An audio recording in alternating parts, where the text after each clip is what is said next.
La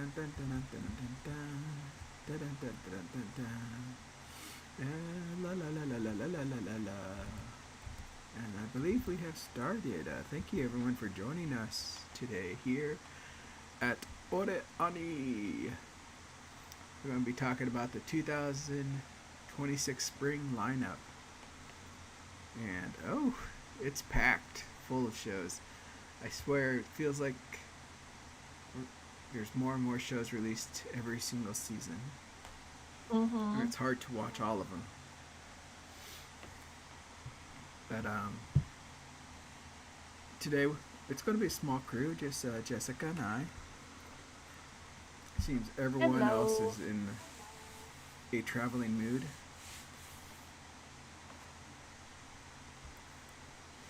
Or slightly busy. But um, this season I think has had a very strange release because like there's a series that I know is on episode 7 while another Mm-hmm. series is on episode 2. Yeah, there was a lot of staggering, and at least in the case of Doro Hey Doro, it had a 3 episode premiere, so it's way far ahead of everything else. Yeah, I think even Witch Hat had a 2 episode premiere when it came out Yes, it did. and such. But we're just gonna go down our list and excuse my slowness. All the titles are in Japanese, but I have my list set up in English, so I gotta first figure out how to say it in Japanese, and then look it all over for those icons. But to start us off, we got Agents of the Four Seasons, Dance of Spring, Yeah, and this one was kind I've of only interesting. The premise is that in this particular world, there's an agent appointed by the gods to usher in the changing of the seasons and the beginning of a new season. And for a while, the agent of spring has been missing. Do you remember how long? Was it 3 years? And so this I, particular world hasn't had a spring in that time.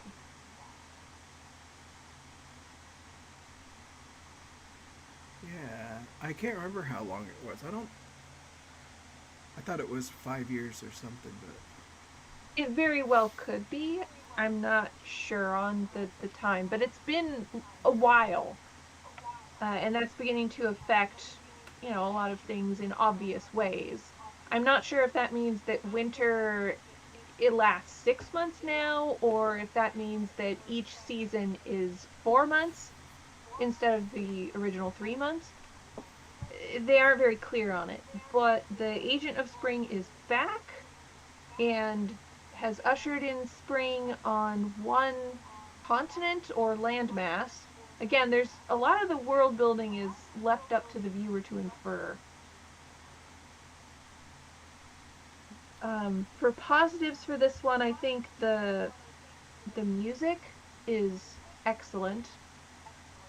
When Hinagiku, that is the agent of spring, summons spring, she does this dance and sings this traditional sounding song, and it's absolutely gorgeous. I would say give that a listen if nothing else. yeah, this is done by Studio Wit, so that's one of the reasons why I watched at least the first episode because their shows tend to be beautifully animated. Mm-hmm. And one thing that kind of bugged me and my friends as we were watching it was how she talked. She talked really broken and very. It was just so strange how she talked in the Japanese version that it just kind of threw us off all the time. So she would talk kind of like this throughout the whole show or episode, right? So it was Yeah. very unsettling and everything. And I know it's kind of done to show like she's timid, I believe, right? Or at least No, that's what I believed. But I think in episode 3 she there's a flashback where she talks at a normal cadence, and then she gets kidnapped and something happens to her, and then when she comes back she talks like this. And the character even admits, she goes, "Yeah, I know I talk funny right now." And it's kind of implied that maybe she had some sort of head injury or something while she was in captivity that's made it difficult for her to talk quickly. I see. Well, I only saw the first episode, but just because of Okay. that talking, it kind of threw me off, and I was like, I don't know. I know it did throw in some intrigue with the whole opening and how it started with the gunfire and all. It was very dramatic, and that kind of brought me to wanting to learn more. But there's just so many other things that you can watch right now that I was like, I'll put this Yeah. on the side and wait to hear anything about it. And that's primarily why I dropped it after 3 episodes, is that it is so incredibly dramatic even when things don't require it to be. Is that the characters are constantly crying and shouting about their feelings and whatnot. And I mean, you know what? I like a little bit of drama, and I'm okay with a little bit of melodrama here and there when the scene calls for it.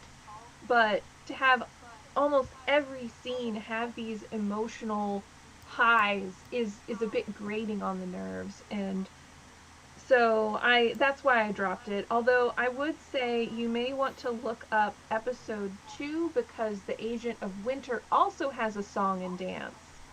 And his song is very beautiful. The issue though is that there's a voiceover over the song, so you can't hear it very well.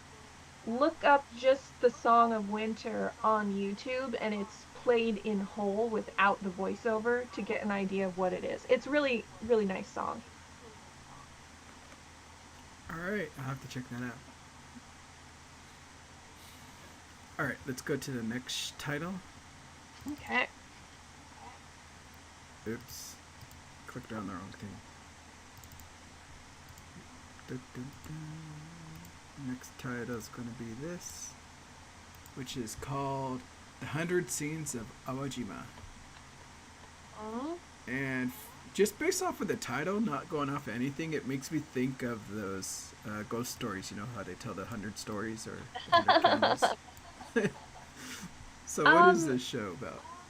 this is a show based on a manga by the illustrious Shimura Takako. She's the woman behind the Sweet Blue Flowers manga, the Wandering Sun manga. She, at least as far as I know, exclusively writes stories about queer children, and queer teenagers and stuff. So I'm a big fan of her work. Absolutely love Blue Flowers. I have not read this manga yet, but it's about a bunch of girls at an all girls school for the performing arts. So it's kind of got some Takarazuka vibes in it, and it takes place over, gosh, at least 2 generations of students, because there are flashbacks of some of the teachers when the teachers were students at this school.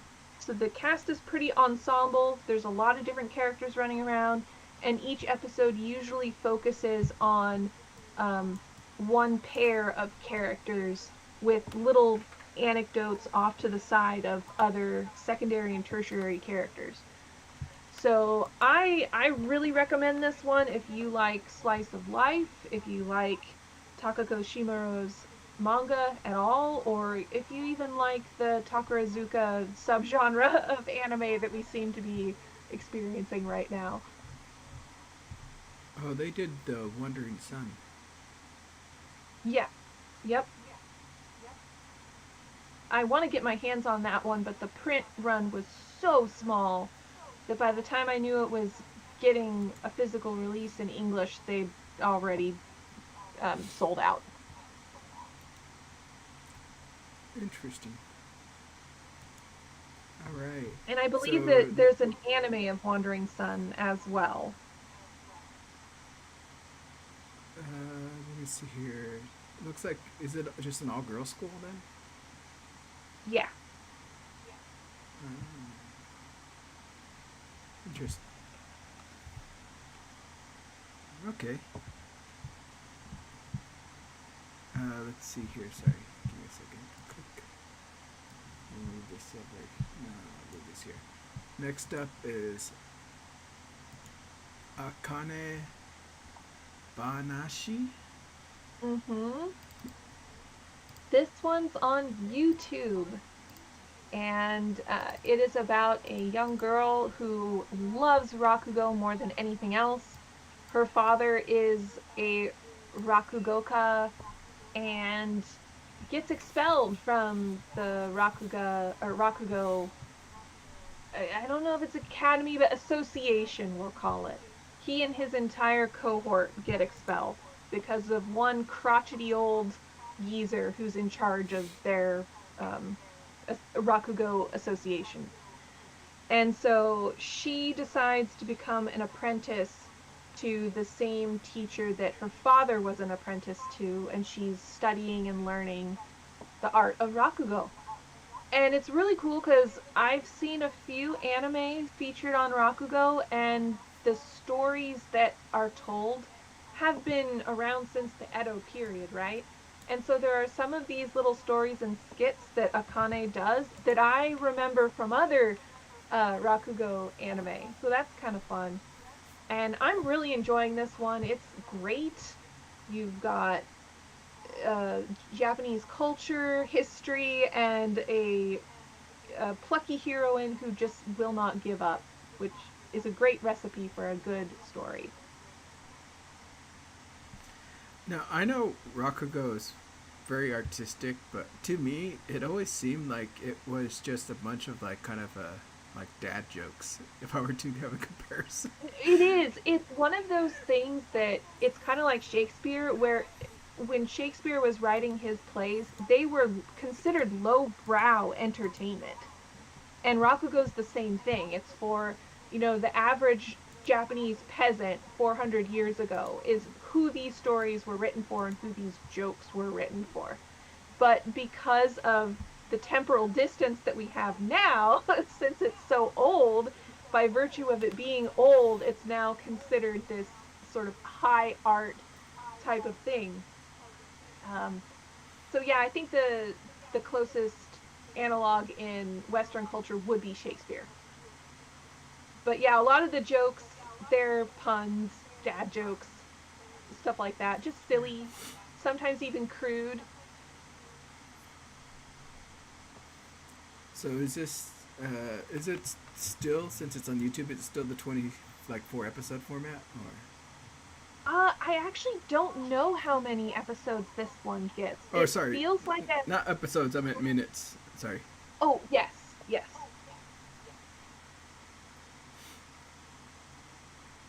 Okay, and it seems like this show's probably going to take it serious because I know there's a few comedic Rakugo out there shows. There are. I wouldn't say that this is as serious as Descending Stories, because that one was just pure seriousness about the life of a couple of Rakugoka. This is probably more lighthearted, but there is that undercurrent of seriousness where her dad had to give up on his dream because of this incident that happened, and that really makes an impression on Akane, and she's sort of carrying the torch for her dad. So that the idea is, well, if my dad couldn't make his dream come true, I'll make it come true. I do want to mention, I believe there's a Canadian Rakugo master or something like that. That Really?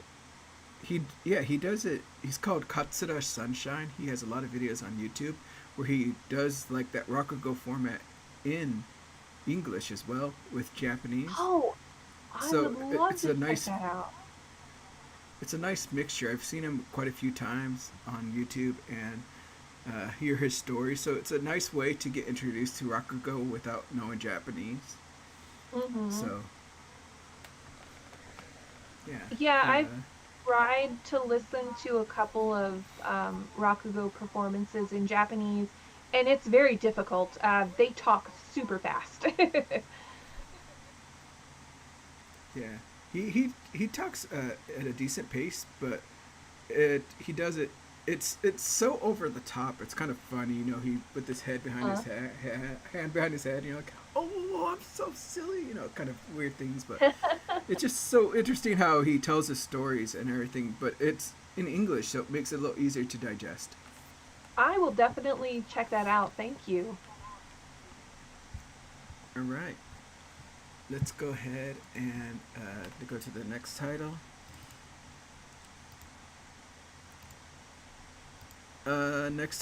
Next title is Always a Catch. How do you say that in Japanese? Oh, that's a long name. Yep, good luck with that, dude. So the show is called Always a Catch on Crunchyroll, but it's called Nigashita Sakana o Okikata ga Tsurigata Sakana ga Okisui Sugita Ken? I don't know. Here, let me see what Mal says. It translates. The fish I missed was big, but I caught another fish that was too big. I think But the English it's title is just fine. yeah, it's a interesting rom com that takes place in a fantasy world. I would say, you know, like I wouldn't say like I can't remember if there's magic or anything, but you know, it's just like a, a European old setting. You know, with the castles, the dukedom, and, you know, kingdom, king, and such different empires, and it follows this girl called Maria that she was like in the long line of daughters in her family, but because she was the strongest, I think she was like the seventh daughter. She was kind of trained to be the heir, but her training, you know, was very rough, very tomboyish. So she ends up grabbing all those traits, but then all of a sudden, the father finally has a son. So now she's back to being, uh, you know, just a normal girl now. So now she has to find herself a bride, or sorry, a husband. So,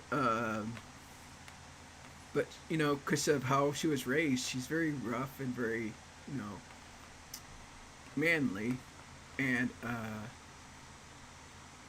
so she's trying to hide all of that, her roughness, to try to find a husband. And of course, she has to go outside of her area because everyone knows how she is and who she is. And she ends up going to another kingdom where she has a friend, and ends up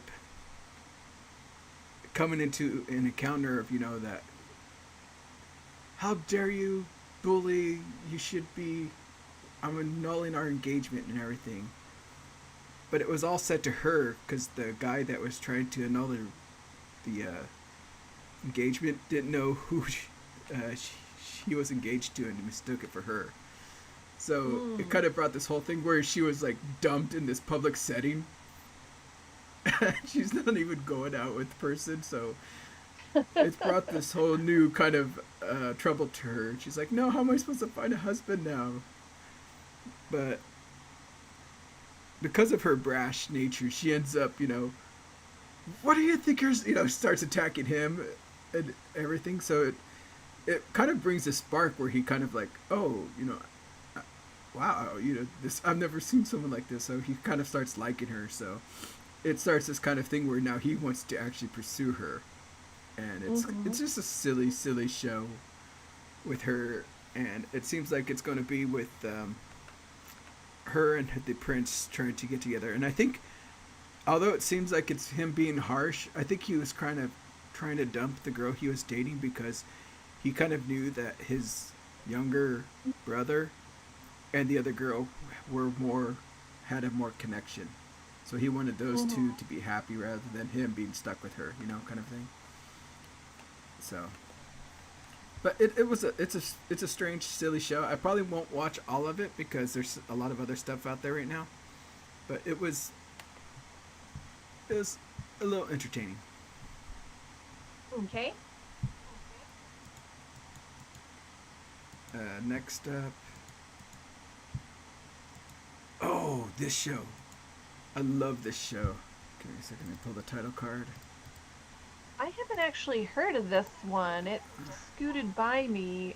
Oh, maybe it's because it's a reincarnation one. I tend to skip those. Yeah, this show I'm loving. Okay, here it is. Open up. There's the title card. You can't read it behind that sign. It's all in red.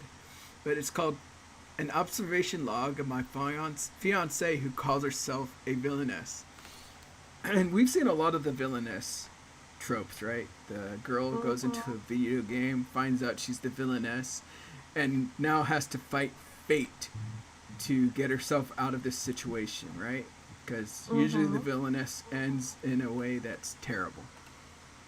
But surprisingly, the show targets the prince in this story, and he's born being like a genius. Everything he does, he excels. There's no way he can ever have a fault. But because of this, also, he's very mute in his emotions, where nothing really intrigues him because everything is just so bland and everything's just so easy. But then he meets his fiance, which is Barita, and she flat out says, that she's a villainess and that she's got to live her life as the ultimate villainess so that the prince can marry the heroine and be happy. So she's fully accepted the whole villainess role and is trying to actually get the prince together with the heroine. But as she tells all this story, everyone thinks she's just crazy. And it's funny because she even makes all these things and she's like, my father is no longer following the right route. He won't go down the dark side, so I gotta help him, and starts printing up books and stuff to try to help her father go down the dark side. But Oh my everything she god. tells because like the prince doesn't believe her at all, and so she's like, oh yeah, it's true, this is gonna happen, and then she starts saying it, and then he's like, no way, this isn't gonna happen. But then he kind of like, well, let's keep an eye out, and then it ends up happening the way she foresaw, right? So Mm-hmm. it's just a really silly show with Brita, and she's not the smartest person out there. So everything she's doing is just, she's very simple, and like he's always tricking her, like because she's always trying to trick him into meeting the heroine, but he doesn't want to have anything to do with her. And he'll always be like, "Oh, I got some new sweets." And she's like, "Oh, sweets? Okay, I'll go with you." Instead of trying to throw him into the heroin subplot. But it's changed the whole story and how everything's going. So everything's kind of messed up for her. But every time something gets messed up, she'll tell the prince, and the prince is like, "I think we can make some kind of thing to make it seem like it's still going the same way that she foresaw." But oh my god, it's so hilarious and so funny. I highly recommend it because it's not your Um, typical OP villainess or anything like that. so in comparison to other villainous stories that we've gotten, where would you rank it? Would it be pretty high or kind of middle of the pack? um, to me, it's pretty high. It's just a fresh take on it for me. So Okay. um, it's just really fun and the direction they're telling it because, like I said, it doesn't follow the villainess 100%, but um, it's funny because she knows she's the villainess, but she's trying to make it follow that same path. Like she even makes friends with a bunch of people, and then the prince is like, "Oh, you're with your friend." She's like, "No, these are my minions," or I mean, yeah, my friends. And so she's very silly, and it's a nice light-hearted show for to watch, I would say.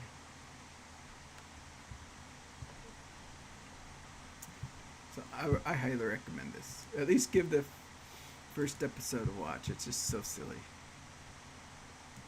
Will do. Next up is a title I'm surprised you're not watching. Oh, I could never get into the bookworm series. My husband tells me I would love it, but I just can't get into it. Sorry. Okay, well we'll keep it short because it's. I think it's basically the fourth season, I And it believe. looks like we might have a Vinny online to tell us about it, too. Hello. Did you ring? Oh, Yeah, I certainly did. Hi, Vinny. Hello. where's your icon? What happened to you? It went silent.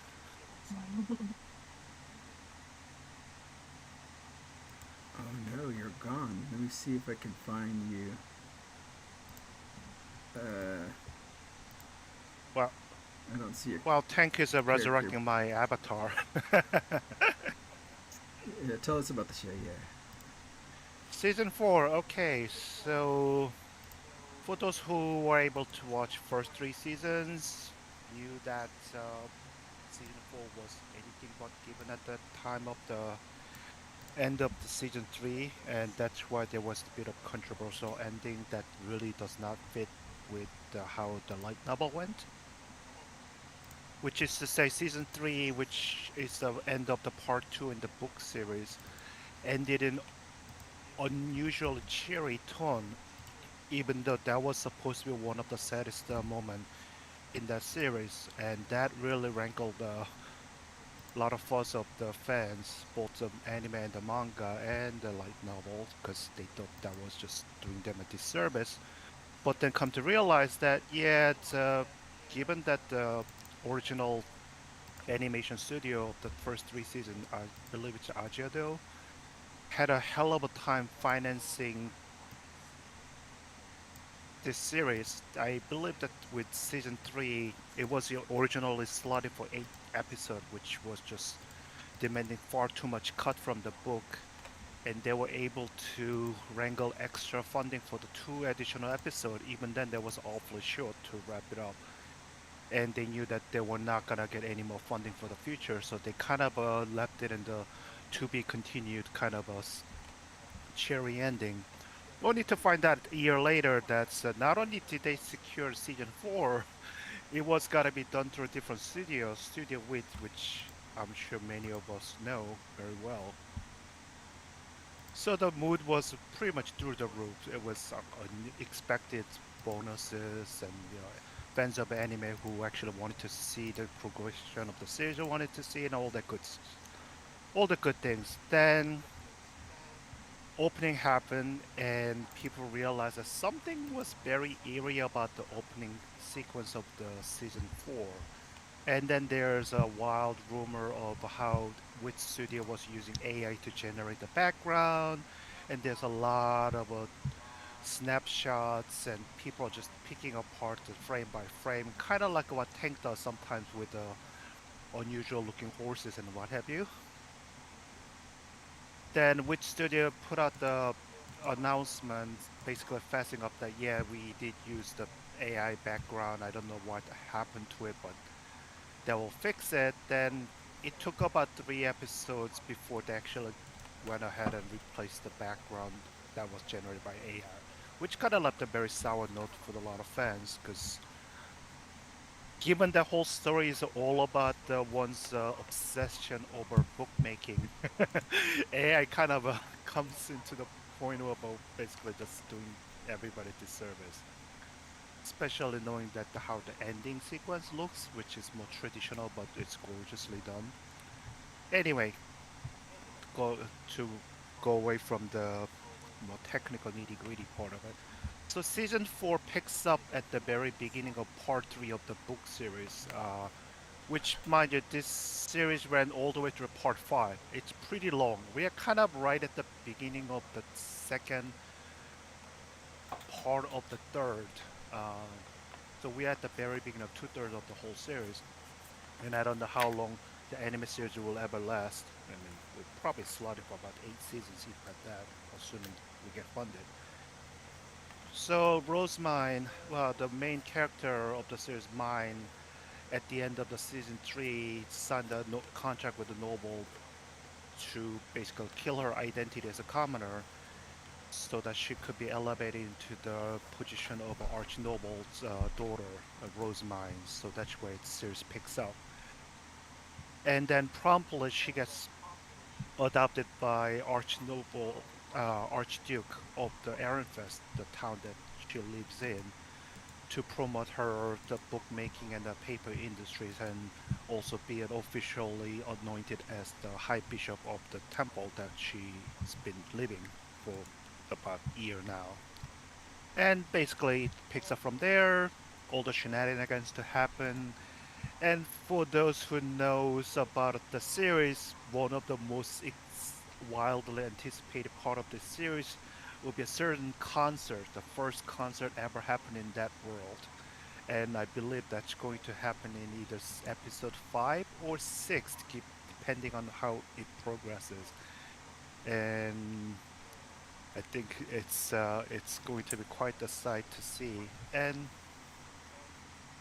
good thing about being picked up by different studio is that in overall the quality of the animation has improved. Even though some of the parts I kind of wish they kept the old aesthetics, especially the at the end of the episode end card slash kind of preview episode where they have a chibi forms of the characters, throwing the little tidbits about that was not covered in the animations, but it's actually relevant nonetheless.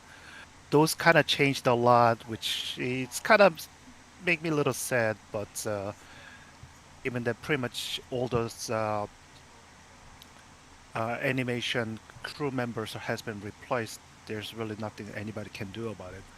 Although having said that, they did go out of their ways to recreate some of the scenes that was meant to be a flashback moment. Instead of reusing the asset from the first three seasons, they actually redid all that by themselves to make sure that aesthetics matches with the current season, which I thought that was pretty nice of them because they didn't really have to, but it was less jarring to see that everything kind of fits really well.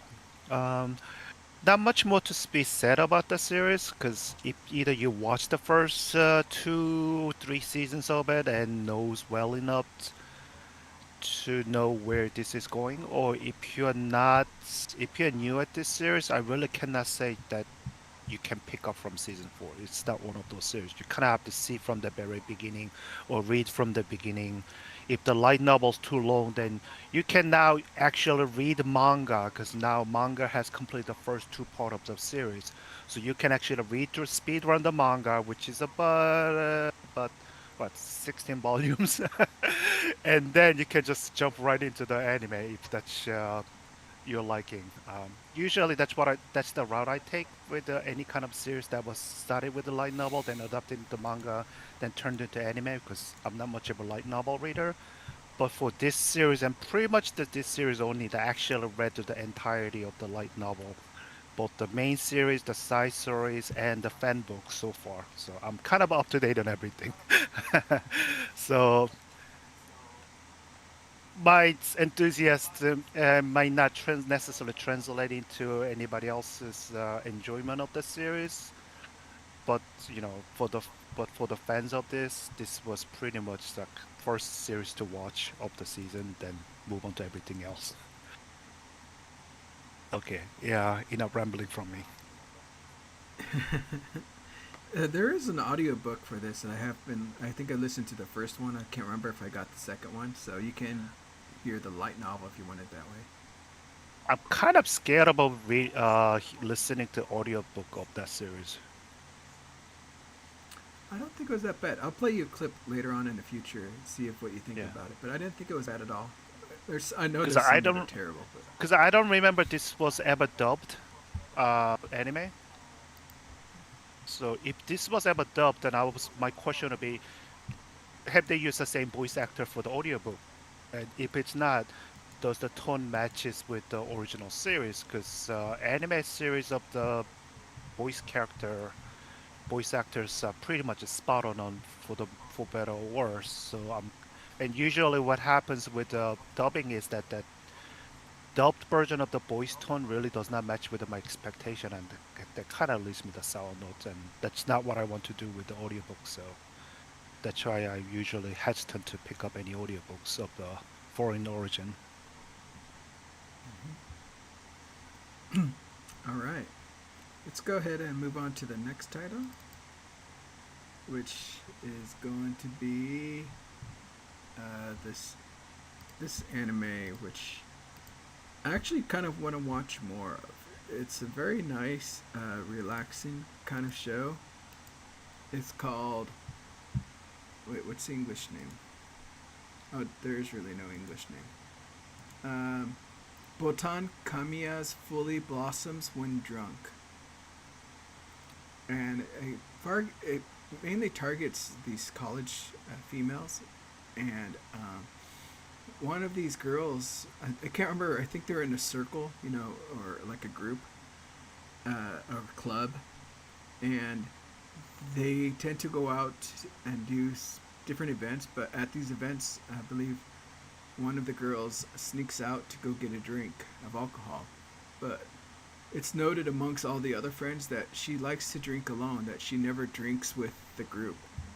And um, it just so happens that Kamina is new to this group, and as she learns that she's missing, she goes to try to find the girl that likes to drink alone. And when she finds her, she talks with her and ends up drinking with her. And the girl that likes to drink alone kind of falls into this thing that maybe it's not so bad with this girl, and it kind of starts this new drinking party with her. And of course now some other girls find out that they're drinking together and kind of get upset, or not really upset, but more jealous, I guess I would say, because they're like, what, she's drinking with her, but she won't drink with us, what's she got that we don't got, kind of thing. So it's just a nice little thing where it's just a lighthearted show where these girls kind of trying to get together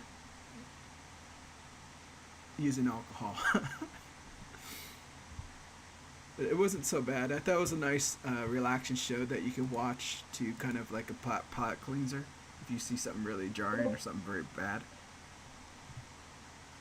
Is it the full 23-minute length? Yes, it is. It's a full Oh, episode. okay.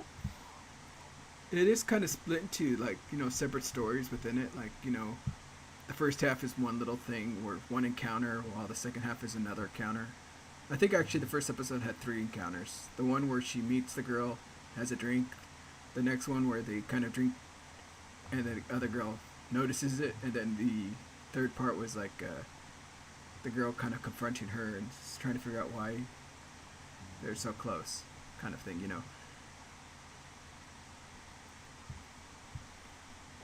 Little things like that. But yeah, it's nothing to write home about. But it was a nice, like I said, a nice, interesting show. The next title is going to be a title that I have no idea why it has so many episodes. It's called Classroom of the Elite. It's a season 4. And most shows right now are at episode 3, episode 4. This is at episode 7. And I don't know how or what the release schedule was, but they've released so much of it right now. But it's just a continuation of where we left off from the last show. So there's not much to say about this unless go check out the first season or first episodes of the first season to understand what's going on. It's basically a a school competition where with elites. That's why it's called Clash with the Elite. With a system where it pits everyone against each other to try to raise their class's status, and sabotage, people trying to get intel, trying to learn, and trying to raise their status to go up. But it mainly follows our protagonist, Kyoto, or Ayana Koji, I believe they call him most of the time, and Hirokita, as he kind of manipulates the class to try to rise up. But he manipulates them in the shadows. Dun dun dun. Next up, I'm gonna. Oh, no, we'll do this one actually. What is this? The Demon? Demons of the Shadow Realm. Also known as Yomi no Tsugai. It's usually this the one English title smaller than the Japanese. Yeah. This one has a pretty good pedigree as well, being an anime based on a manga by Hiromu Arakawa, who did the Full Metal Alchemist manga. And I don't want to give too much because the first episode has a hell of a plot twist that I don't want to ruin it for anybody. I think it's really good to experience it fresh. But it's a young boy and his twin sister and destiny and all sorts of good action and fantasy powers and stuff. So I would say check it out.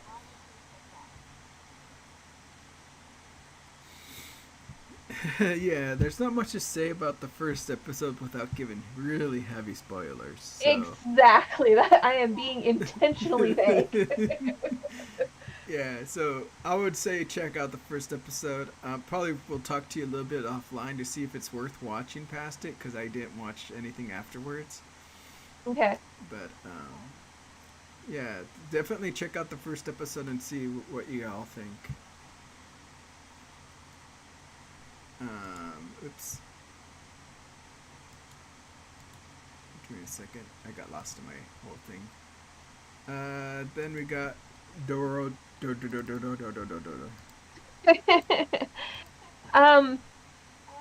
So you guys, did either of you see the first season that was, what, 5 or 6 years ago, I think, on Netflix only?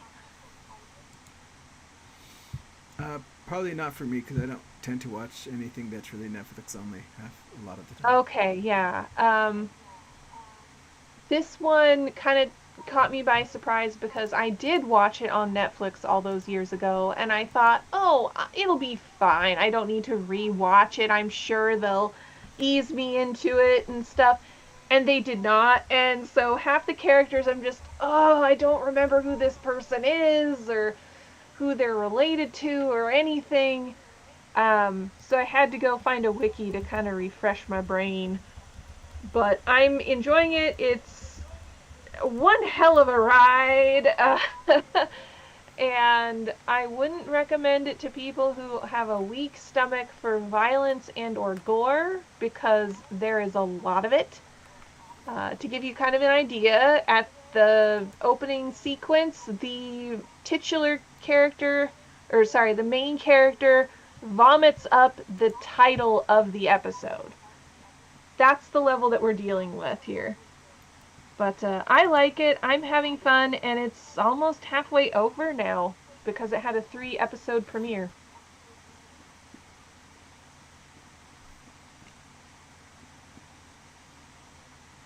Interesting.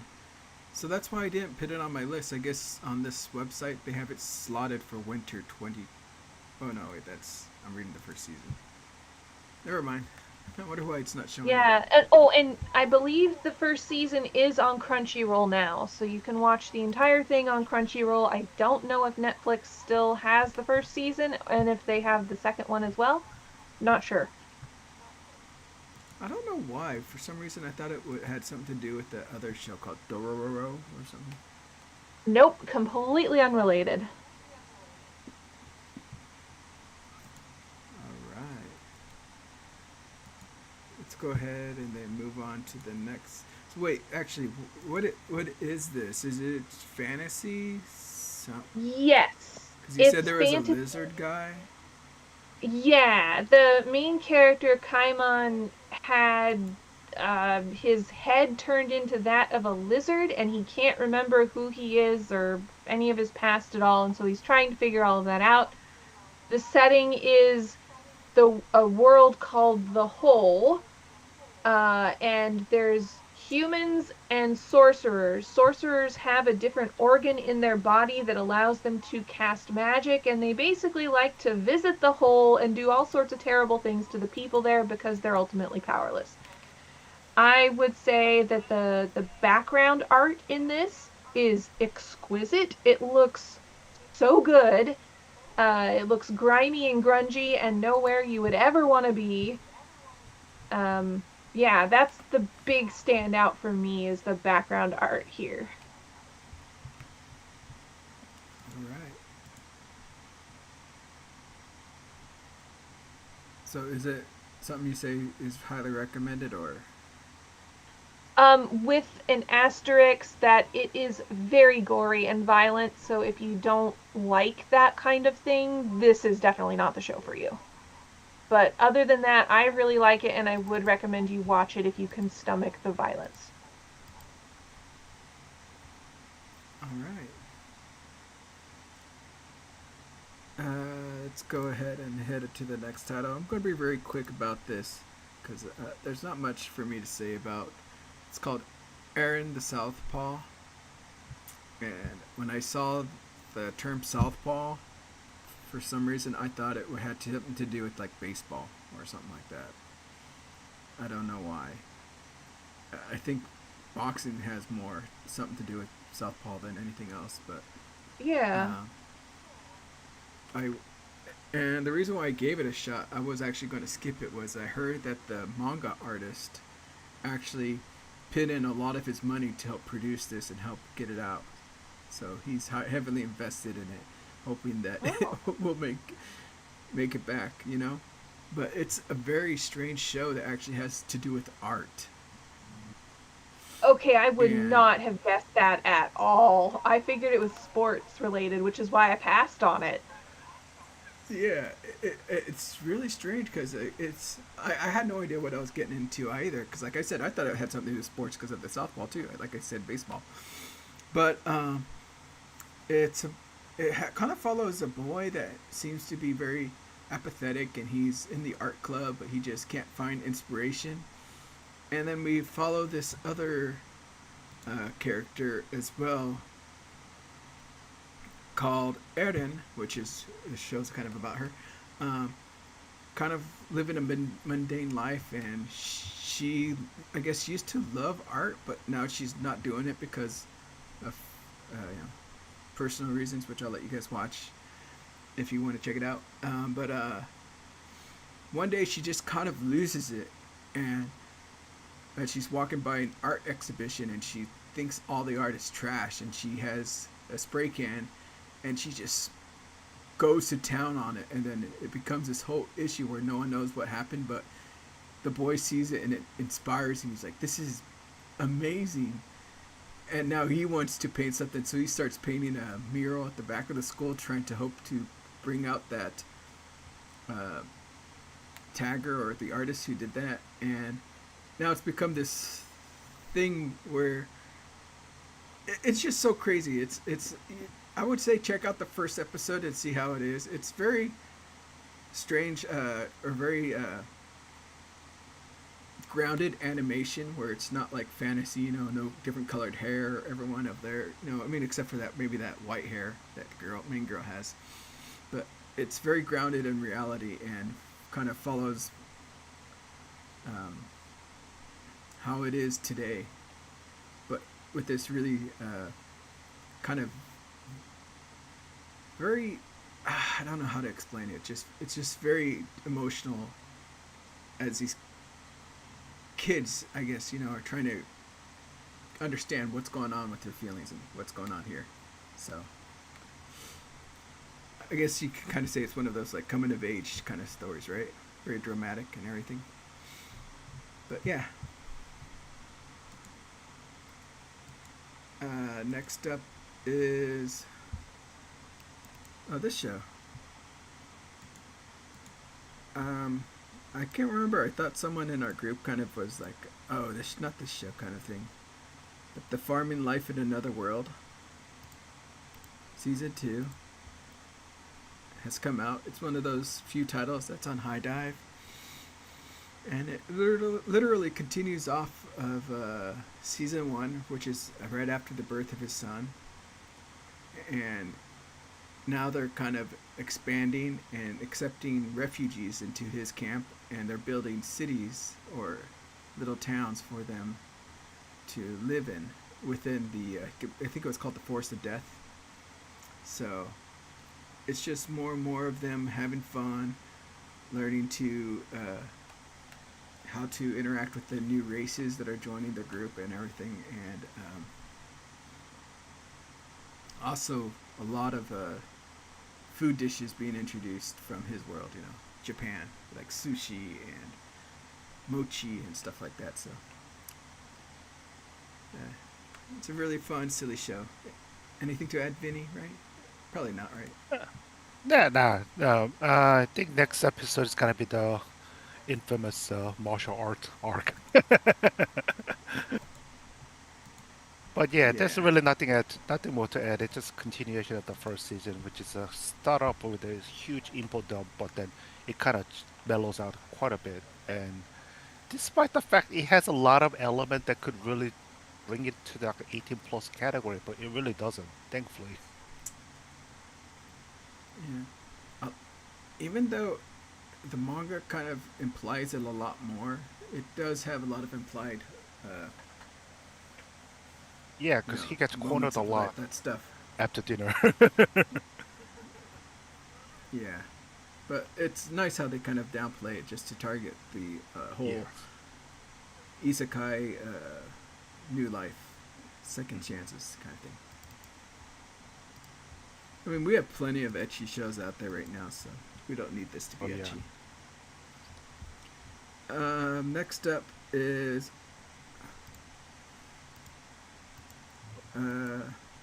what is this called? Otaku or gals can't be kind to an otaku, and this is I think overplayed a lot in anime slash manga, where technically there's the gal, the very outgoing girl that somehow gets to know the otaku and finds out that oh, you're actually more interesting than I thought. Let's be friends, kind of thing, right? Mm-hmm. Um, this show kind of follows along the same lines, but with two girls who kind of sit next to him. One of them sits in front of him and is always interacting with him, like, "Oh, let me borrow your eraser. Let me borrow." Always she's very outgoing and very playful, but she's also very kind of understanding and gives him a chance to kind of explain himself. So it kind of they kind of play his otaku-ness to the extreme, like how we would kind of usually consider the weeboos back in the day. Like very lengthy explanation. Oh, I got to tell you everything about this. Oh my god. Just he's very passionate. Let's just say it that way about his fandom, and he always fears that he's going to kind of set them off and scare them. But you kind of realize that one of the gals is a closet otaku. Mm-hmm. So she always tries to play it off. Oh no, it's my sister. My sister loves the show. I'm only watching it because my sister insists. I have to sit with her, and But it's a very silly show. The manga has been out, and I've read the manga, and it's just a funny, very silly show about these three interacting with each other, I believe. Oh no, I'm thinking of something else. But yeah, this show it's not so bad. That's why I'm watching the anime, but I think you would have a lot more fun with the manga. So if you could pull up the manga, check that out. I think you would probably enjoy it, but the anime is not too bad. Yeah, I ended up dropping it because I liked the premise, and I liked that the blonde gal was pretty friendly and sweet, and the colder one, I thought it was really funny, the whole, oh, well, it's totally my sister.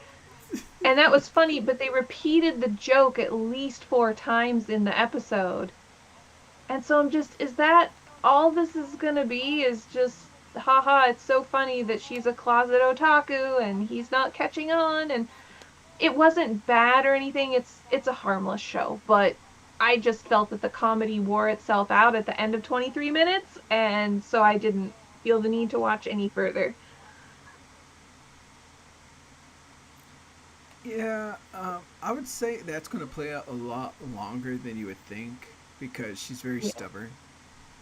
And but the story around the blonde, I think you kind of get introduced to it in the second episode,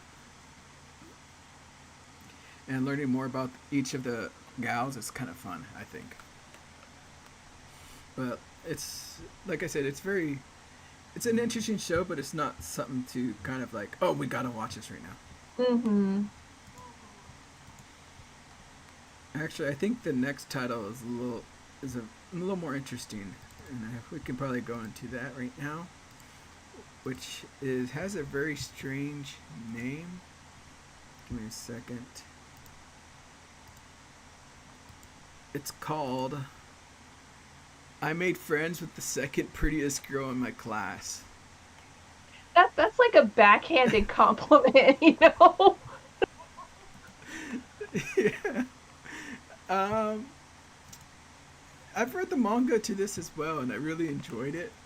And the anime is actually doing a really good job with how they're telling the story too. So I'm actually having a lot of fun with this one as well. But the premise of the story is there's this boy who tends to be very alone. Now he's not very otaku-ish like in the anime stuff.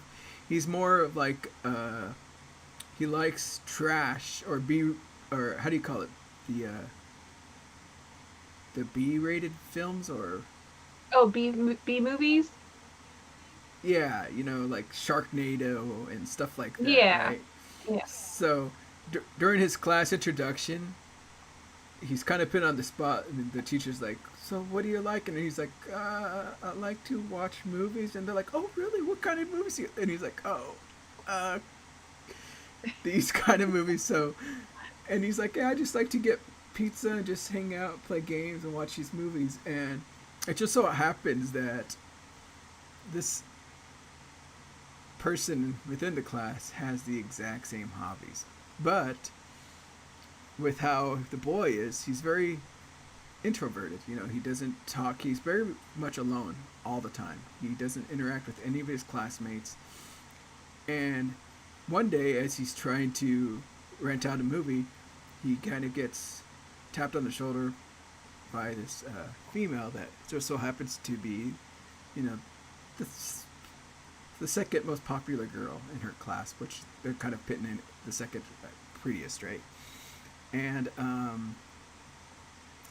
she's like best friends with the main girl, but you find out that she actually loves the same kind of movies, and when she heard it, she's been kind of trying to build up that courage to kind of talk to him, to try to say that I have the same interest and maybe we could be friends. And they kind of hit it off and just start hanging out and start watching movies. But because of how introverted he is, he's kind of like, let's keep this secret. I don't want people to kind of, I mean, because you're so popular and everything, I don't want people coming after me, that whole mindset that they have. So it's kind of this like secret relationship between these two, as it's very platonic. I mean, there's no love. It's just these two that just, to her, it's kind of a moment to unwind and to be herself rather than the popular or prep girl, whatever you want to call it, right? And for him, it's a chance to kind of interact and become closer with another person. So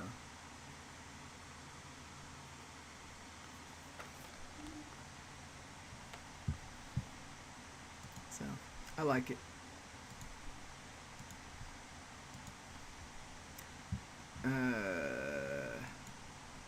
Did you want to talk about Kill Again, Mr. Detective?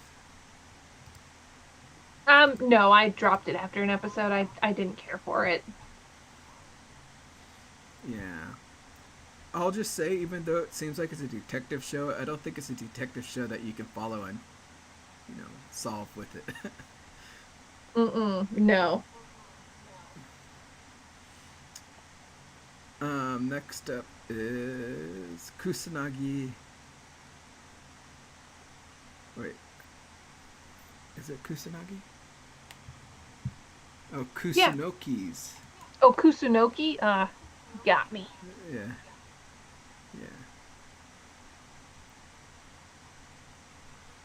Wait This one is, it's a bit on my back burner. I think that if any show is going to get dropped out of the ones that I have remaining, it might be this one. And not because it's bad, far from it. It's just really chill and cozy.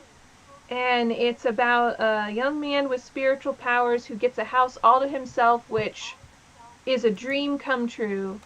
And because of his ability to purify evil spirits, he helps out the god of the mountain, who comes to live with him, and then he begins to sort of attract a whole bunch of the local deities and hangs out with them, buys them food. It's just very sweet and relaxing, and I find that it's good if you have a really rough day at work and you just sort of want to chill. It might be considered an Iyashikei anime, actually, but it doesn't have much of a forward momentum or a plot.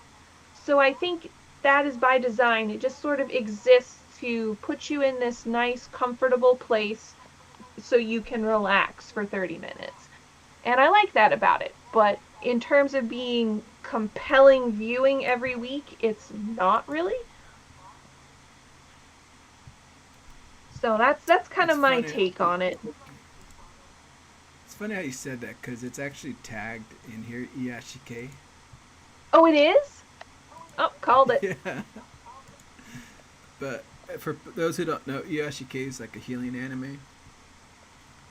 And it very much is. So I love it to death. It's just a nice, relaxing show that you can just sit down and enjoy with the different interactions he has. The thing that surprises me the most about it is that it has a beautiful opening and ending.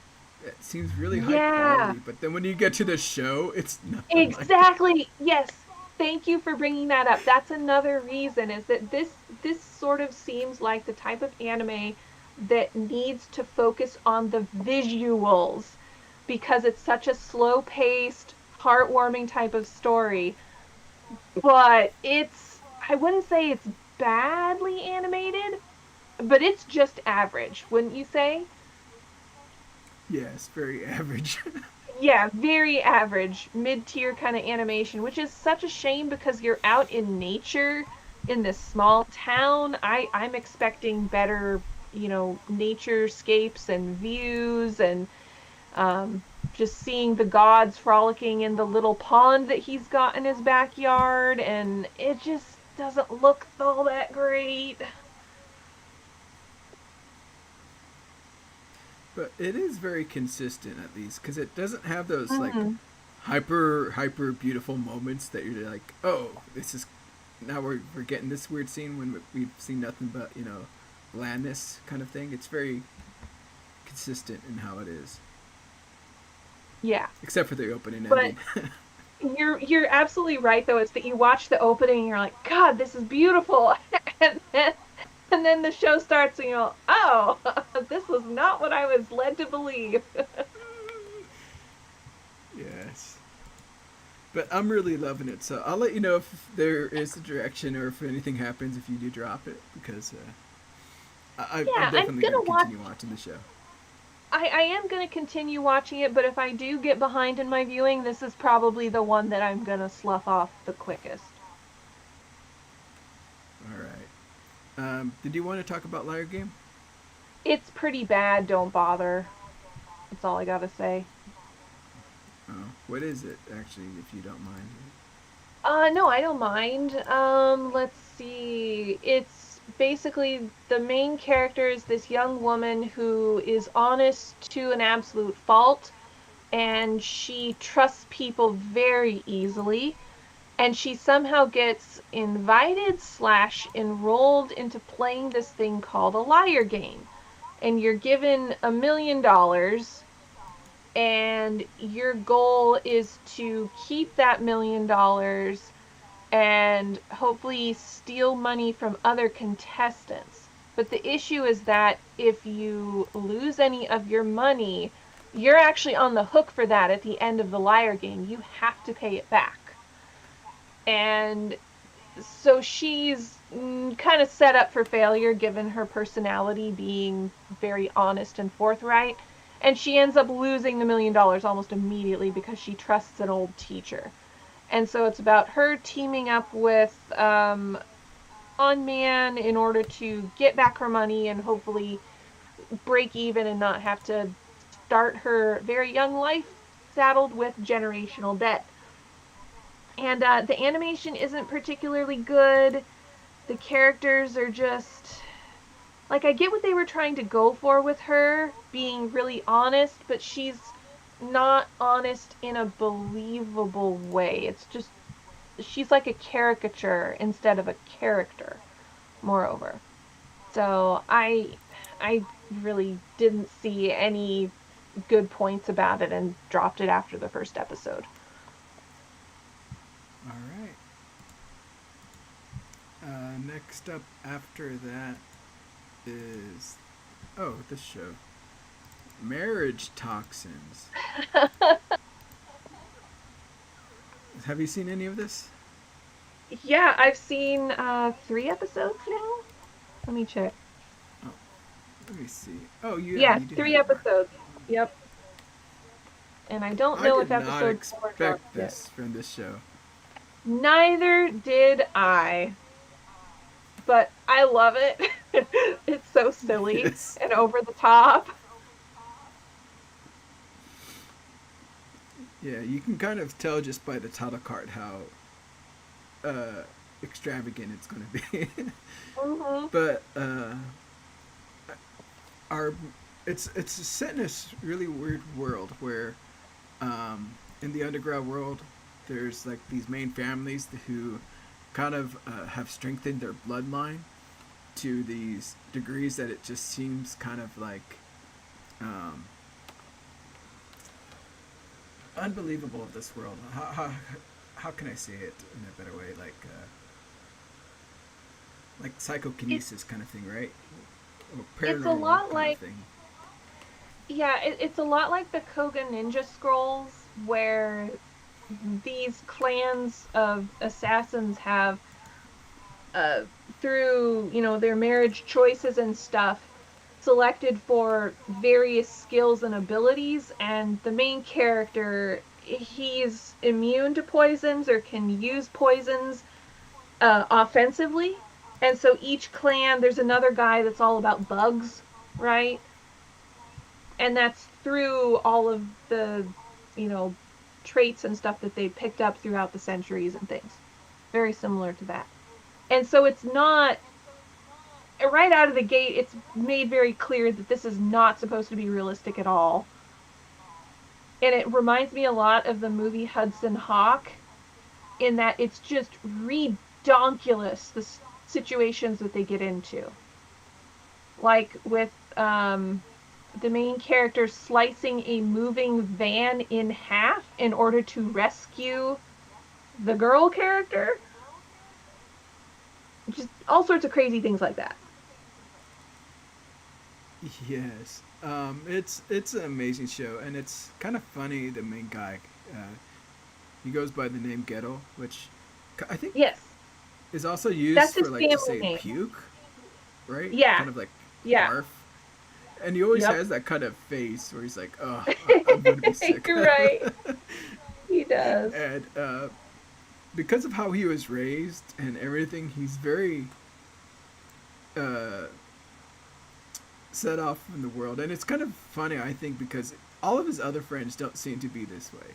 It's just him. Mm-mm. And I mean, even his sister, we kind of get introduced to her very early. She seems like a Yeah. very normal person, but just him. I don't know what they did with him, that he's just so like overdone that it's just ridiculous. But it's him having to take over the family of poison, and his sister was going to become the next head and have to marry off into someone that she didn't love, and Mm-hmm. And she had a girlfriend you know that a very serious relationship yeah with her girlfriend. yeah and Gero didn't want to put his sister in that situation, so he's like, I'm going to take up my position. I'm going to do what I need to do to um, make sure that the family runs, and then you can live your life. And he Mm-hmm. just so happens to meet a marriage swindler in one of his jobs, and decides, this person can get anyone to fall in love with her, so maybe she can help him, and Mm-hmm. ends up saving her in this bizarre situation, and she becomes his marriage consultant, and it's just so silly how it's going. But it's very over the top and very fun. And the animation's great too. Yes. But check out the first episode at least. It's a ride. Mm-hmm. Uh, let's see here. What's next up? Oh, Canon is devilishly something, I think. Easy. Yes, that's it. K. There it is. Um, yeah, this is one of those actually etchy shows. Not extremely etchy, but just very silly. Let me see if I can pull this up. So Canon just so happens to be a demon. She's actually the daughter of, like I guess, like the sin of gluttony kind of thing. And she's got kind of gotten bored in the demon realm. Everything she eats is no longer fun, and she just can't get that fulfilling moment anymore. So she decides to go to Earth, and she now has integrated into a school where she's going to farm souls to eat. And she's the student council president, and she's running everything, and she's just looking out her window, being all high and mighty, like, look at all these souls I'm growing. I'm going to have so much fun. But then she finally sees a soul that's just so good that she wants to eat it right away. And she calls him into the room. And as she's explaining herself to him, it's like, I'm going to eat you. He takes it in the sense of a sexual nature. And he's like, I would gladly be eaten, kind of thing. And she becomes all flustered because she has no defenses against this kind of interaction. So it's just a game of them um, and misunderstandings, and she kind of being very embarrassed about everything. To kind of put off the situation, the boy uh, Kyogi starts going out with Kanon, and as a boyfriend and girlfriend, and it's just them kind of getting into all these situations where she's wants to get him under her hand and eat a soul, but everything just always ends up kind of embarrassing her, or she embarrasses herself, or it's just this back and forth thing, but very etchy.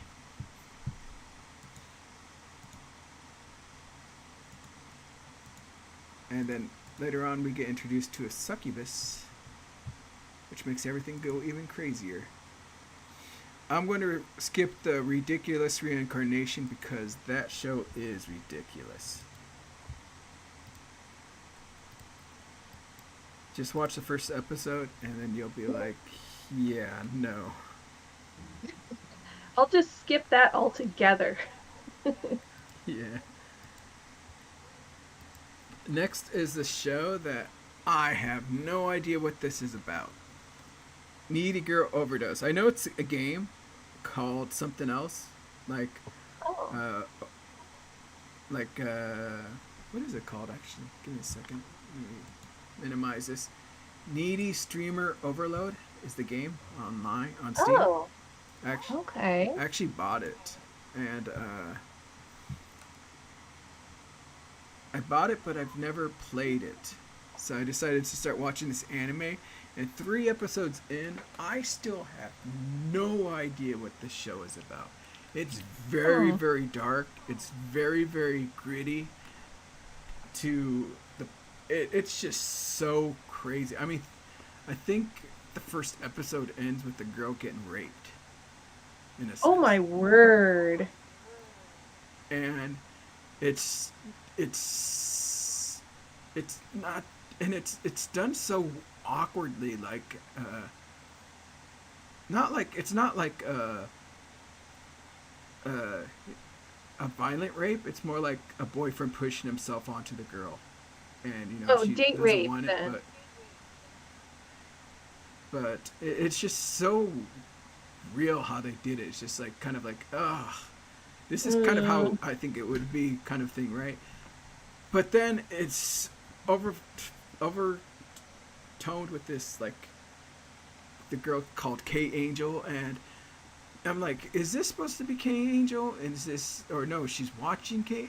Just everything is going on. It's just so all over the place. I have no idea what's going on. What I don't understand. I'm hoping that as I watch more and more, I'll be able to get things more under control. But at first, I've thought, are they supposed to be VTubers, or are we watching VTubers, or are these actually just live streamers? I have no idea.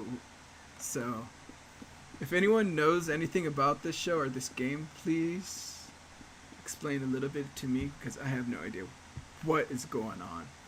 But it also has a lot of, like, in the 3rd episode, violence and drugs, and I think even on the 2nd episode you had this girl with a bunch of cuts on her arm, and it's just it's a very dark show that's very vibrant and bright. That's just like, what the hell is this? But yeah, I'm definitely going to keep on watching it because I want to see what happens. I want to know what this show is about. Is it just going to be nonsense throughout the whole thing, or is it really going to teach us or try to tell us something? But yeah, it's very, even the content they talk about is very dark. It sounds intense. It is. This is like the perfect show to watch Kusunoki right after. Because you need that calming moment, because like I said, it's just like I don't know how to explain it. But let's go ahead and go to the next title, which is Nippon Sangoku, the Three Nations of the Crimson Sun. Yeah, this one, this is on Amazon, unfortunately, which means commercials. Yuck. But the premise is that in this world, in some point in the future, Japan undergoes a bunch of crises, just one after the other. So they have the population crisis, and then there's the climate crisis. It sounds like there may have been another pandemic, and all of these things, which basically send Japan back into kind of how they were in the late Edo period, or I'm sorry, the early Edo period, where the technology level is really low. people are doing subsistence farming, and there's a bunch of warlords that are kind of carving out their own sections of Japan. So that's sort of the conceit. We don't know what's going on in the rest of the world because I doubt that other countries would just leave Japan alone if this kind of thing happened. They would move right on in. But anyway, it basically starts with this young man who's 16 and already married, and he and his wife are running kind of like a farm in one of these villages. And then one of the powerful daimyo sends a tax collector in, and it kind of goes from there. But what I think is really interesting about this anime is its visual identity. It looks so different from anything you've ever seen before in terms of anime. It's not 100% black and white, but its color is very minimalistic, where you might only have the blush on the character's cheeks to be the only color in the scene. And it takes place during winter, so there's a lot of snow around. It looks really, really interesting. So I would say definitely check this out. I'm not certain about the premise or the story as such, but I'm just kind of there for the visual style.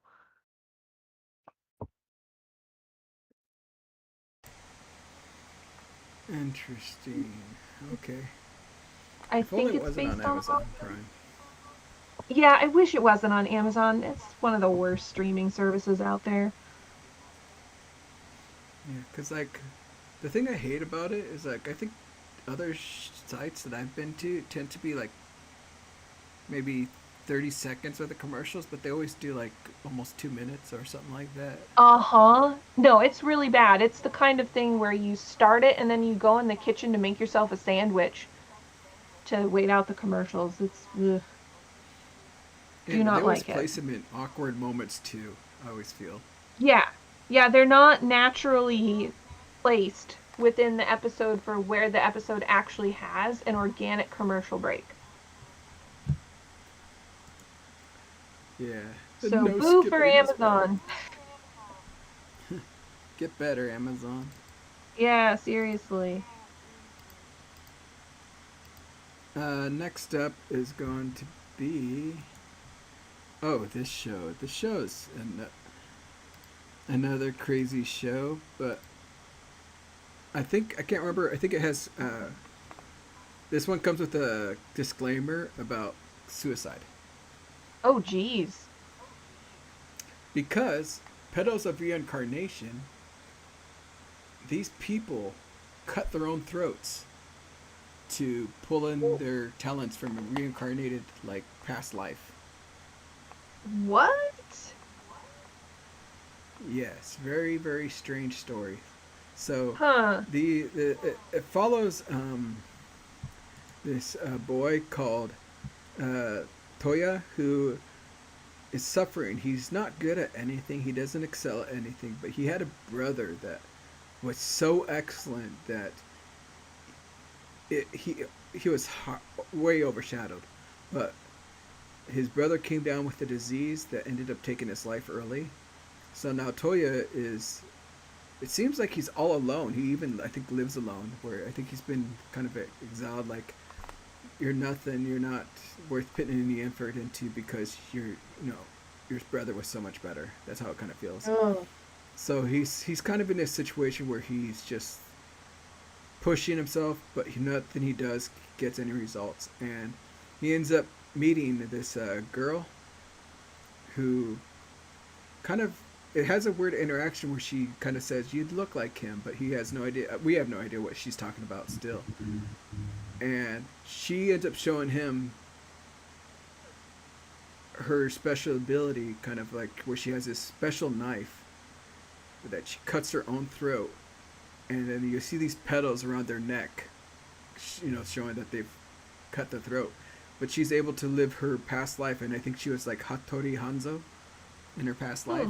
So now she has these special sword skills that she's really excels at them.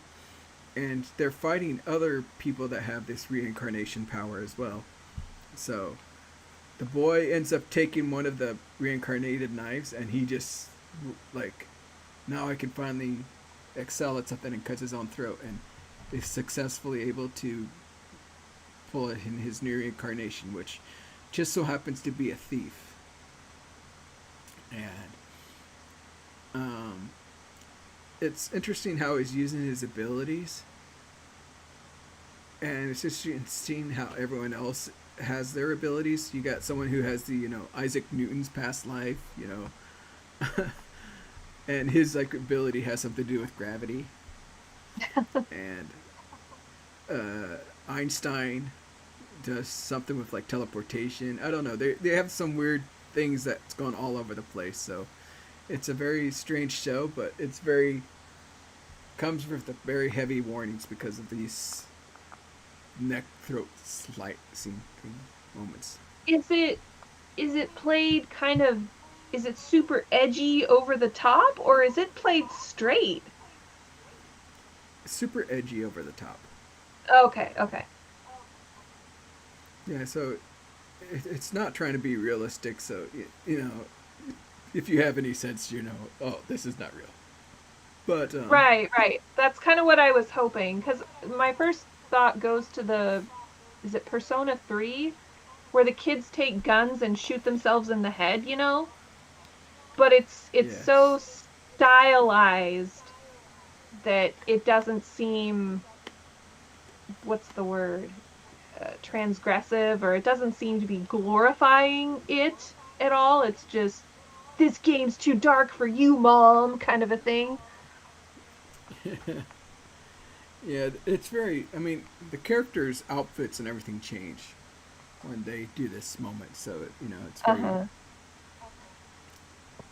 very over the top. But I would say they kind of toned down on the neck slicing as time goes by, where it just shows them, and then all of a sudden, they'll do something, and then now they have their abilities activated, so they don't really show the neck Okay. slicing as much. It's just at the very beginning, it's very prominent. Mm. But did you want to talk about Re04? The only thing I have to say on it is I am really pissed that Crunchyroll started the number sequencing over again. So we have seasons 1, 2, and 3 are all episodes 1 through 66, and then season 4 comes along and it's like episode 1, and that really bothers me, and I don't like it, and shame on them. That's all I got to say. What? You don't like that it starts with an episode 1? No, it needs to be consistent. They should have started season 2 over with an episode 1, but since they didn't and continued to number the episodes sequentially, episode 1 of season 4 should be episode 67, not episode 1 again. It just bothers me. Maybe it got a break. I think, wasn't it ReZero that went to high dive for one season? Maybe that's why it kind of got broken. I can't remember. I don't think so, because it first aired on Crunchyroll in 2016, and it's only now, 2026, that the numbering got all dumb. Okay. Yeah, ReZero. I kind of fell off in season 3. I didn't watch all of season Mm. 3, so I don't know what put me off, but I just couldn't watch it anymore. It's just, is it worth trying to get back into, or would you say? Um, I would say yes, and that's with someone who had also had a hard time with season 3, because season 3 is really freaking dark. Like, really freaking dark. This one, for some reason, it's still dark, but I don't think it hit it doesn't feel painful to watch the way season 3 did. Okay, maybe I'll try again. I haven't actually started any of the shows that's really like a continuation, except for um, Ascendance of a Bookworm. Everything Mm-hmm. I was hoping to watch all those shows soon here. So let's go to the next show then. which so happens to be Snowball Earth. And I picked this on a whim at work because I was like, what should I watch? Let's just check what this is because I have some time during lunch. And I'm actually liking it a lot.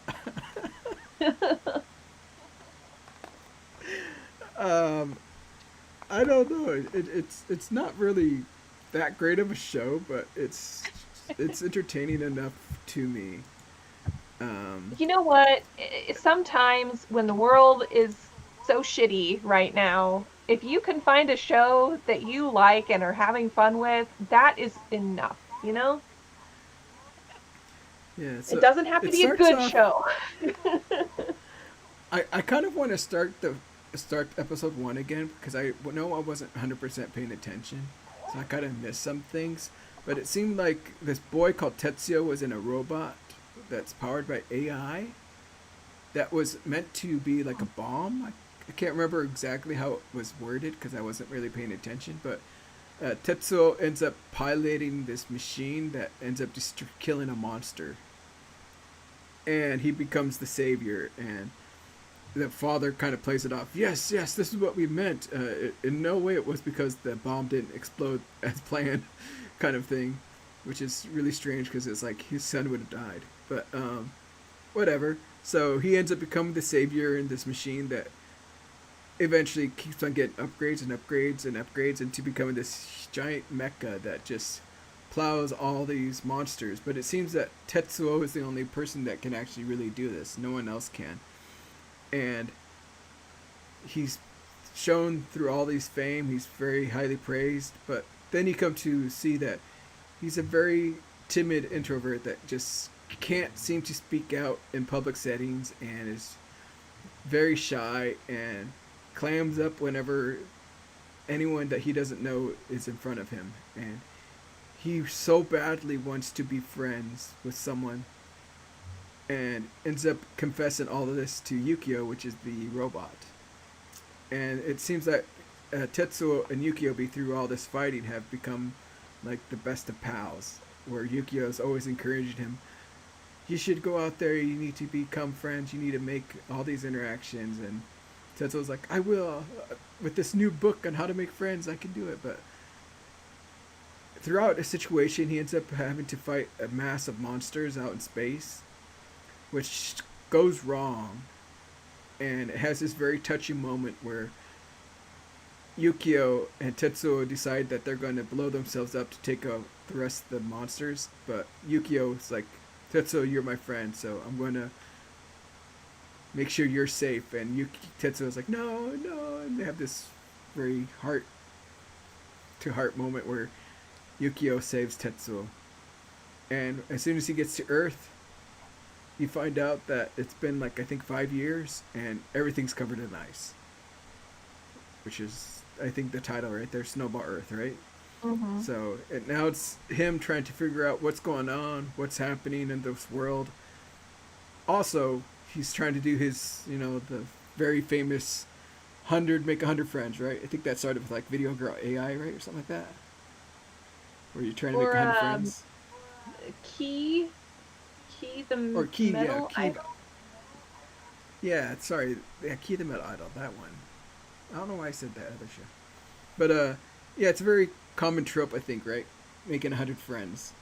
Mm-hmm. So it's really fun. It's silly. It is also very dark and gritty because like I did not expect some moments to happen because I thought it was going to be more of this lighthearted show where it's like nothing could ever go bad. Nothing ever is going to be so dark that you're like, what?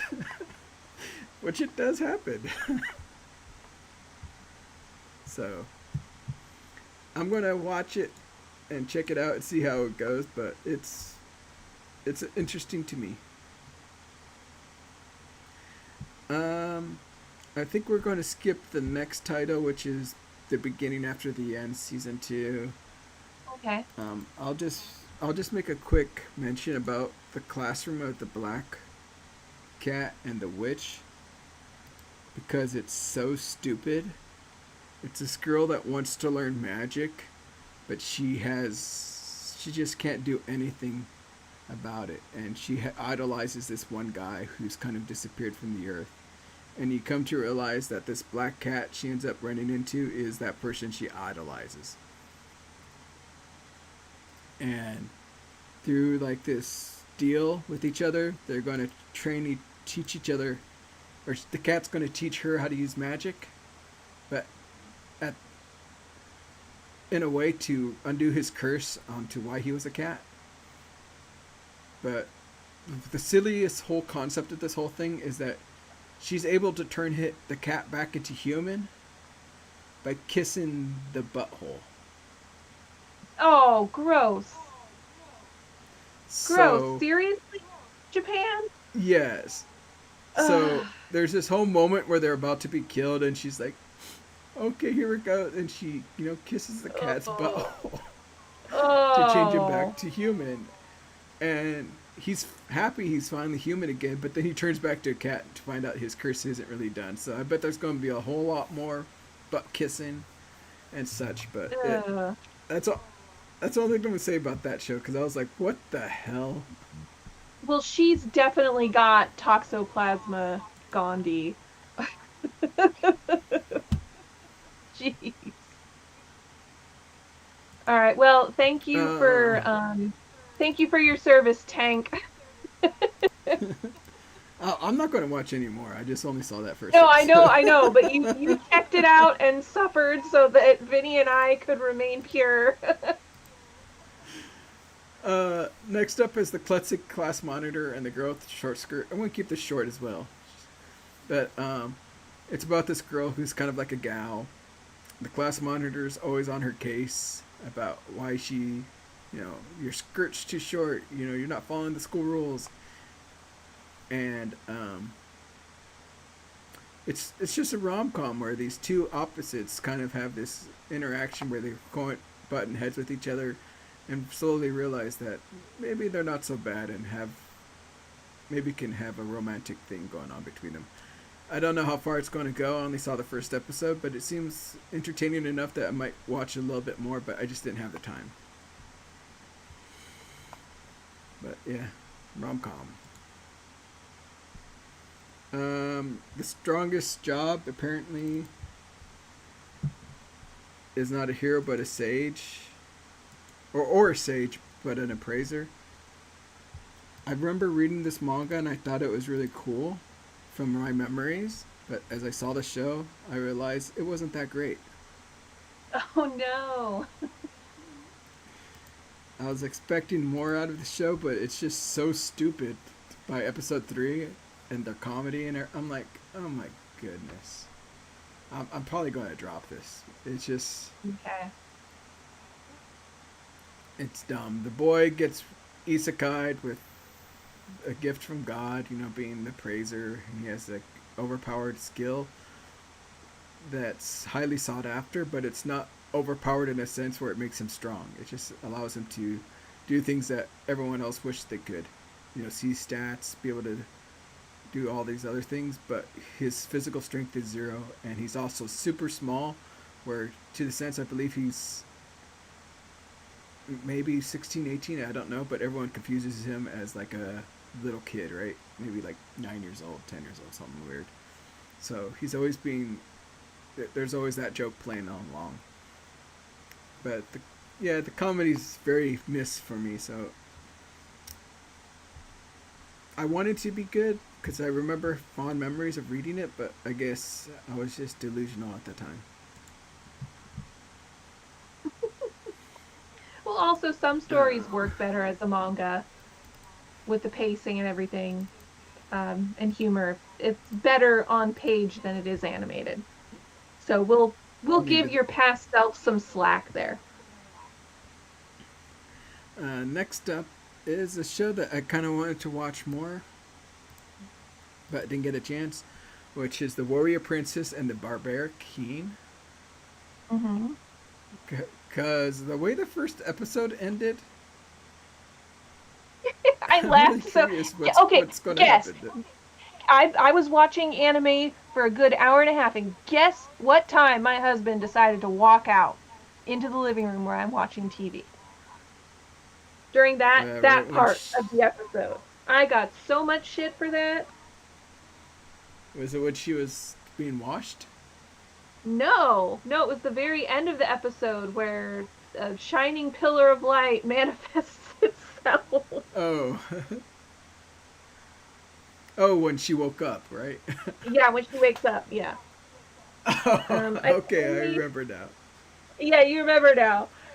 I've only seen 2 episodes. I think the third one is out now, so I'm a little behind. Yeah, It's okay. I'm curious to see where it goes because what I'm hoping is that the main character, who kind of is a knight fighting for the empire, we'll say, and is making encroachments into the territory of these quote unquote barbarians, gets captured by said barbarians. And what I'm hoping the story will do is that she'll find out that, hey, are we the baddies? And that she'll eventually fight with the barbarians against the empire.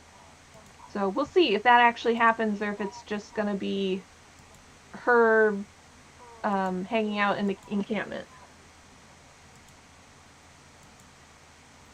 yeah. So, I would say the first part of it played out very interesting, and because it's like a full-on war, right? And Mm-hmm. it's visually pretty cool, but then the rest of Yeah. it is takes all place in just in a cell, and it's just very lackluster. But the whole thing that I thought was really strange, and I even pointed out, which I've never really thought of, is if you look at her when she's in jail, she's got these huge X marks that look like they're stitching, but I'm like, how is the clothing perfectly in line with those large stitches? But Well, I'm gonna have to look it up. I'm not sure what you mean. Um, but it's a I'm hoping it will be a very fun show because it's supposed to, I think it's supposed to be comedy, right? Versus being it super seems that serious. way. It kind of seems like So it wants to maybe do both eventually. And you know how anime sometimes will make a hard right turn? It'll be a comedic thing, and then all of a sudden we get super dark and edgy in the last episode or two. It could still do that. all right, Uh, and then let's go to. I'm going to skip Wisteria Wand and Sword, season 2. I mean, it's just continuation from season 1, and really makes me wonder if I watched it because I don't remember anything that happened at the end, and everything that happens on first episode is like I don't remember this. But let's go ahead to the next title, which is a show that a lot of our friends have been highly anticipating. We have one friend that's just so in love with this show for the last, I would say, 3 years. That this is all they would talk about. Now that it's an anime, their dreams have been answered. It's I called I Witch am in Hat love. Atelier. I am definitely in love with this. This is my favorite show of the season. I have been anticipating this one since it was announced and then got delayed and finally aired. I've read the first 3 volumes of the manga and we're just now finishing up the first volume of manga's worth of story, I believe, in the anime. So I'm thinking if we go at this pace, we'll probably get through 3, maybe 4 volumes of the manga. And what are your thoughts on it, Tank? How are you feeling about it? I've read the manga, but that was so long ago because my friend was really into it, and I'm like, I'll read it. Mm-hmm. And then I read it, and I was like, this is pretty good. This is very fun. But now as I'm watching the show, I'm having some flashbacks, like, oh, I remember this happening, but a lot of the time I'm like, I can't really tell you where it's gonna go because I don't remember everything. Mm-hmm. So, like, I'll have these moments where, like, oh yeah, that's right, that's how that happens. But it looks beautiful and looks very pleasing to the eyes. But I don't know. it is a show though. I would highly recommend to anyone because it just looks that good. But Hmm. And I um, think this would be a good gateway show for that person in your life that you want to convert to the almighty church of anime, because this has pretty broad appeal. I can't get enough of it, and I wish the whole thing was out already because I would probably watch every episode today if I could. yeah, there's a lot of content on, Twitter with like, and also YouTube with like how they made certain scenes or how they did certain things. Like I think there's a whole Hmm. show where they show that they actually had people and they actually made all of the costumes so they know how to draw it, how it would look physically as they were animating it. And Yeah, there's also, a special. Oh, sorry, go ahead. oh, I was just gonna mention also there's a lot of like, the frames, the rough drafts of the frames on X that you can watch of how they did certain Mm. animations. I believe Crunchyroll had a special on their official YouTube channel where the voice actress who plays Coco goes to the Bug Films, is the animation studio. She goes there and talks to the director and the animation director, the character designer, and that's when you'll get to see the costumes that they actually did make so that the animators had a visual reference for Coco's witch robe and hat, and also Keyfree and his robe and hat. Yeah, but surprisingly, the thing that surprises me a little bit about the show, as I think about it, is like it, like visually and everything. It's beautiful. Kind of makes me kind of want to go along the lines of what is it, Freeren, as Mm-hmm. how it goes. But for some odd reason, I feel like it should have a masterpiece of a soundtrack, but I don't remember anything from its soundtrack. Now that you mention it, I agree. I can't really Cause like, point to a single piece that's really stood out. And musically, I would not be able to hum any tune from this show at all. yeah, not even the opening or ending stand out. But like I said, it's a great show. It's just to me, there's just something that makes it that I'm like, it's amazing, but there's just something that blocks me from like saying it's the greatest thing ever.